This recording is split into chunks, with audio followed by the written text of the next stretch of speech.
दक्षिण भारताच्या शिवकालीन इतिहासातील एक अत्यंत विलक्षण आणि भीतीने अंगावर काटा आणणारे प्रकरण म्हणजे अफजल खानाने शिवरायांच्या विरुद्ध स्वारी करण्यापूर्वी त्याच्या 60 बायकांना स्वतःच्या हाताने ठार मारल्याची भयंकर हकीकत.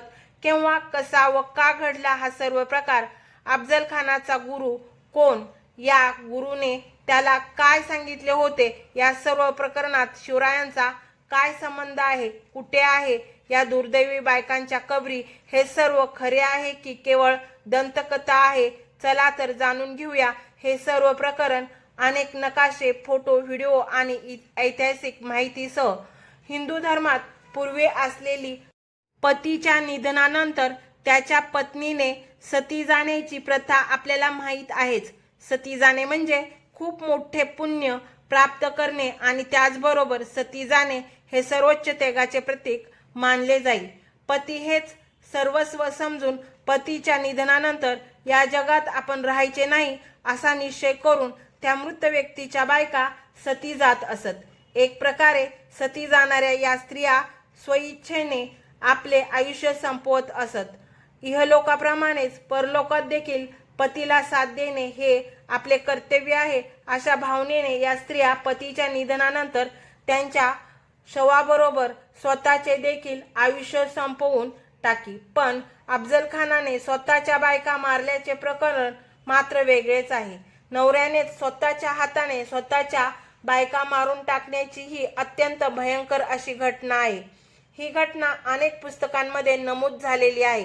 पतीनेच स्वतःच्या तब्बल 63 बायका मारण्याचा हा प्रकार अतिशय थरारक आणि दुर्मिळ तर आहेच, पण त्याहूनही महत्त्वाचे म्हणजे शिवरायांना समूळ संपवायच्या मोहिमेवर अफजल खान विजापूरहून निघाला त्यावेळी त्याने हे भयंकर कृत्य केले आहे. आणि कोणकोणत्या ऐतिहासिक ग्रंथातून, पुस्तकातून हकीकत कशी वर्णन केली आहे ते पाहूया आणि त्यानंतर त्या बायकांच्या कबरींची माहिती नकाशे, फोटो आणि व्हिडिओच्या माध्यमातून सविस्तरपणे पाहूया. या प्रकरणाचा सर्वात जुना आणि समकालीन उल्लेख आहे ॲबे कॅरेच्या भारतातील प्रवास वर्णन या पुस्तकात. या कॅरेने दक्षिण भारतात शिवरायांच्या कारकिर्दीतच प्रवास केला होता. याचे प्रवास वर्णन पुस्तक रूपाने प्रसिद्ध झालेले आहे. त्यात त्याने शिवरायांच्यावर एक स्वतंत्र प्रकरण लिहिलेले आहे. अफजल खानाच्या त्या भयानक कृत्याचे वर्णन करताना कॅरे लिहितो, अफजल खान शिवरायांच्या विरुद्ध विजापूरहून निघण्याच्या तयारीत होता. त्याला आता स्वतःच्या बायकांना सोडून निघणे भागच होते. यावेळी त्याने मत्सरामुळे एक हिंसक कृत्य केले. मनुष्य करू शकेल असे हे सर्वात घोर असे काळेकुट्ट कारस्थान होते. त्याने स्वतःला त्याच्या जनानखान्यात 8 दिवस बंद करून घेतले होते. हे 8 दिवस त्याने मेजवान्या आणि सुखांचा उपभोग घेण्यात घालवले. पण याचा शेवट मात्र अत्यंत दुर्दैवी व दुःखद असा होता. आपल्या बायकांचे आपल्या मागे काय या मत्सरातून निर्माण झालेल्या चिंतेतून सुटण्यासाठी खानाने त्याच्या 200 कमनशिबी बायकांची स्वतःच्या समोर खंजीर खुपसून हत्या करवली. या बायकांना असे काही खान करेल याची बिलकुल कल्पना नव्हती. असला काही प्रकार आपल्या सोबत होईल याची कल्पना सुद्धा त्याच्या त्या बायकांना नव्हती. खानाच्या या महाभयंकर क्रौर्याची बातमी सर्वत्र वेगाने पसरली आणि ऐकणाऱ्यांना भयाचा मोठा धक्का बसला. हे झाले कॅरेनने केलेले तत्कालीन घटनेचे व इतिहासाचे वर्णन. यापुढील कॅरेनचा मजकूर आणखीनच महत्त्वाचा आहे.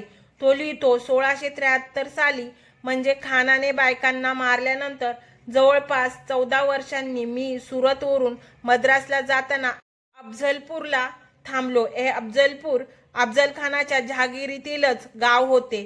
मी अफजल खानाचा तेथील महाल पाहण्यास गेलो तेव्हा तिथे मला खूप मोठ्या संख्येने दगड घडवणारे कामगार काम करत असताना दिसले. हे दगड अफजल खानाच्या कबरीसाठी घडवायचे काम चालू होते. इथे असलेल्या एका शिलालेखात अफजल खानाने त्याच्या जनानाखान्यातील बायकांच्या केलेल्या कत्तलीचे मजकूर पाहून मला खूपच आश्चर्य वाटले. आता कॅरीच्या या वर्णनात पुन्हा एकदा खानाने त्याच्या बायकांच्या केलेल्या कत्तलीचा स्पष्ट उल्लेख आलेला आहे. या घटनेसंबंधी दुसरा उल्लेख आहे अज्ञानदास शाहिराच्या शिवकालीन पोवाड्यातील. हा पोवाडा आहे अफजल खान वधावरचा. हा पोवाडा खानाला शिवरायांनी मारल्यानंतर अज्ञातदासाने प्रत्यक्ष शिवरायांच्या समोर गाऊन दाखवलेला होता.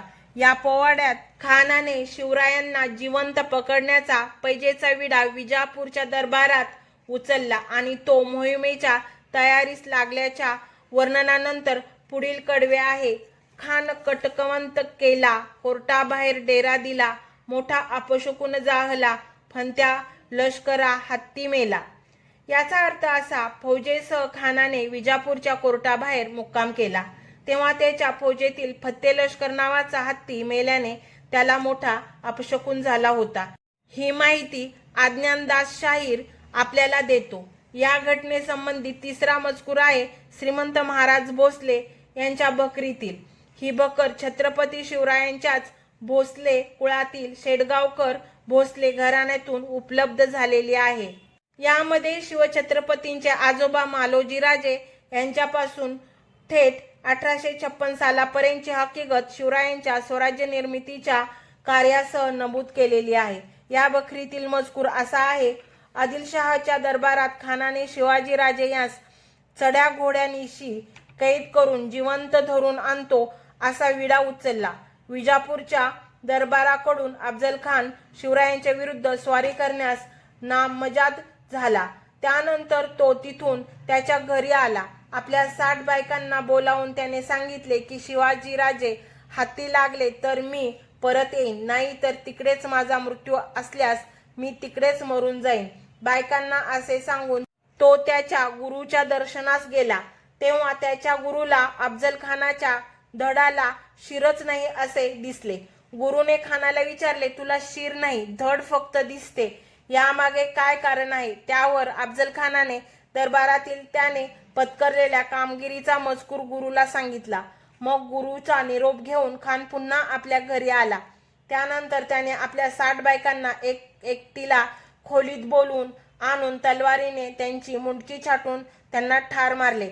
त्यानंतर त्याने आपल्या गुरुला बोलावून आणले व गुरुला सांगितले की मी आता स्वारीवर निघून जातो, माझ्या 60 बायकांच्या कबरी बांधा. अफजल खानाच्या गुरुने खानाच्या 60 बायकांच्या कबरा बांधल्या. त्या विजापुरात आहेत.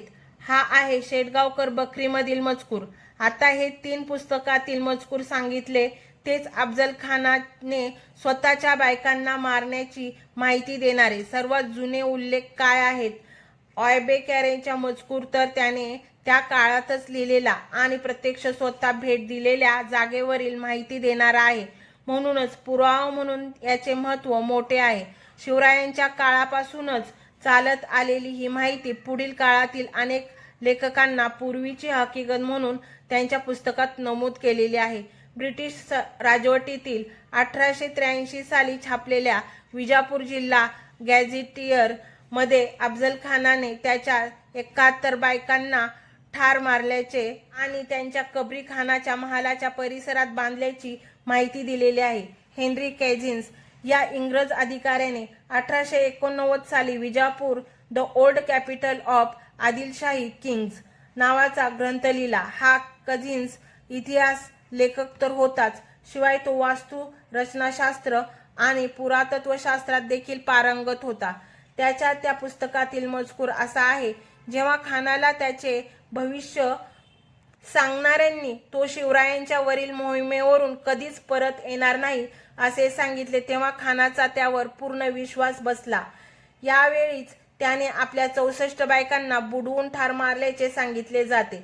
या बायकांच्या ज्या एकत्रित कबरी आहेत त्या एकूण 63 आहेत.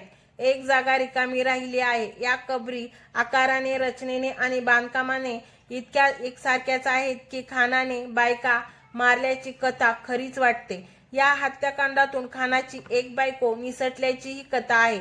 कबरीची एक रिकामी राहिलेली जागाही हेच दाखवत असावी किंवा इथली एक जागा रिकामी पाहून खानाची एक बायको वाचल्याचे सांगितले जाते.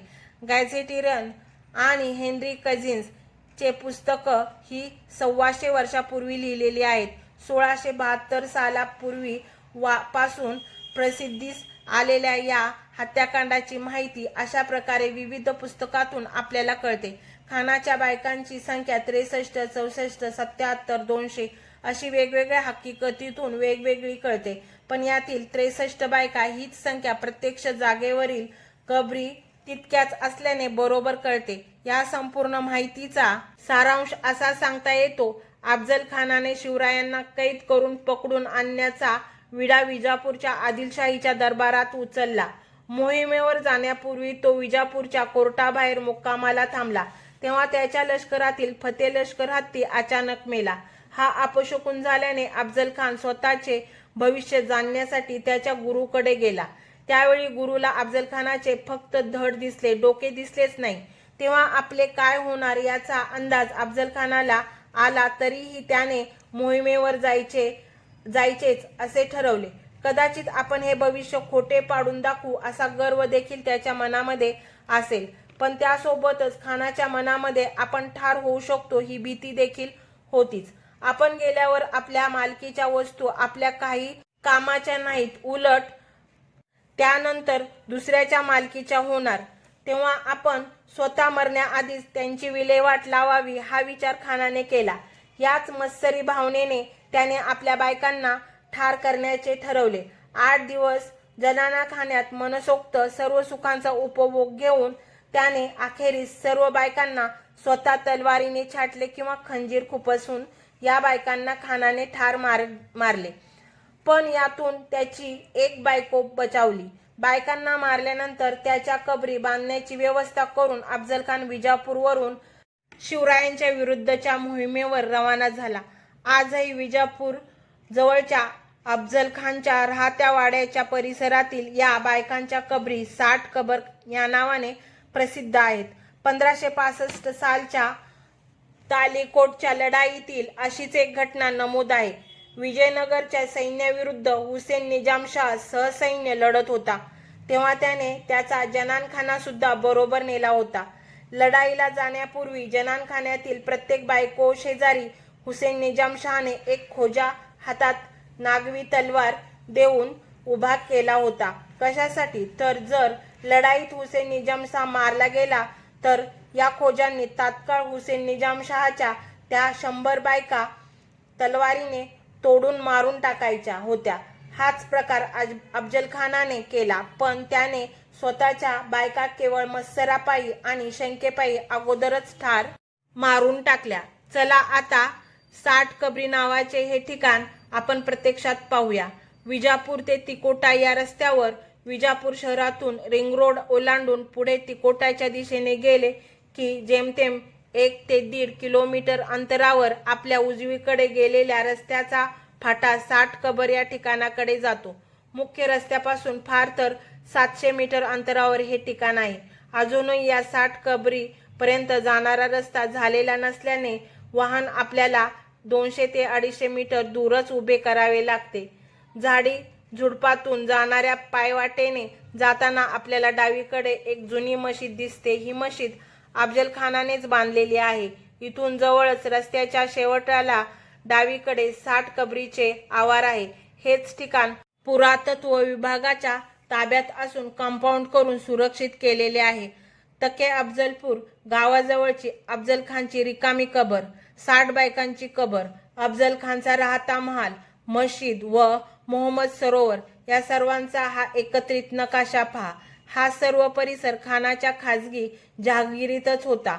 आता आपण पुन्हा त्या 60 कबरींकडे वळूया. या कबरींच्या आवारापाशीच जाताच समोरच आपल्याला 4-1 फूट उंचीचा विस्तीर्ण कट्टा व त्यामागील ओवऱ्या असलेली लांबलचक इमारत आदी दृष्टीस पडते.